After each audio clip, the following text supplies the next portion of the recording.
Good morning. Magbay daw ni sila og coffee ug pandesal. Picture sa daymi kadali sa kong mama kay angayan siya siyang gisuot. Winner sa di for today's video iyang dada kay usually moduol mo gid na siya siyang lolo dayon pag naa. Mga sungugan kaayo buntag sayo pagani lami na kay manung ug bata. Ni mata na sad si Riri pero kay nangapi pa man ko iyahasang dadang nagkugos tiwason sa nako ni. Abunda na sad kaayo akong gatas. Kaon is dakira gyud. Wala ko yung mga food supplements or anything nga gina-take no. Kaon lang gyud siya halata man pud sa lawas ni Riri sa lawas sa inahan. Since weekend man, kami ra dinhi sa balay so ako rin magligo ni Riri for today's video. Since naamang ko extra milk from yesterday, ako na siyang i-add sa water nga ako ang iligo ni Riri. Dayon nag-stop di ko og pump para na ay stash si Riri nga milk ini babalik ko og duty nga naman kay ako ading milk is high in lipase kana betong ining madugay siya og store sa ref although naka deep freezer siya ini batog inom kay manimaho siyang sabon.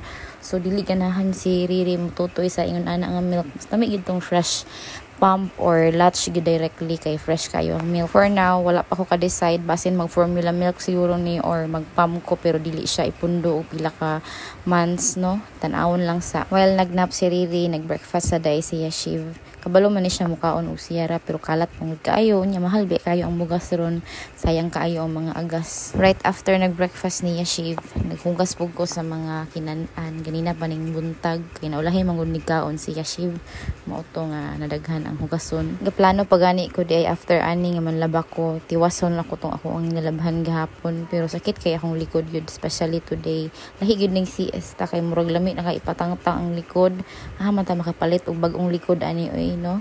So haplas na lang gid ang tambal sa for now. Si Riri kay nagpakugo sa iyang dada, nag-contact nap sila. Mao na iyang ganahan dili magpabutang. After breakfast, magplay ra pud nang iya siya Shiv. Bored na kay na siya. Sige lang Shiv kay hapit naman makig-play nimo si Riri no. Gamay na lang kulang na kay playmate. For now, ako lang sa imong dada imong kadula. Ginalimit gid na mo iyang screen time di ay. Usually na mga days nga dili gid na mo siya ginapatanaw or naapoy time mga 1 to 2 hours lang. Hadlok mo kumadaot iyang mata rin masin maka-affect pod sa iyang language development. Di ba fed na gid nako si Riri no. Magkugilan jud ko og pump every day.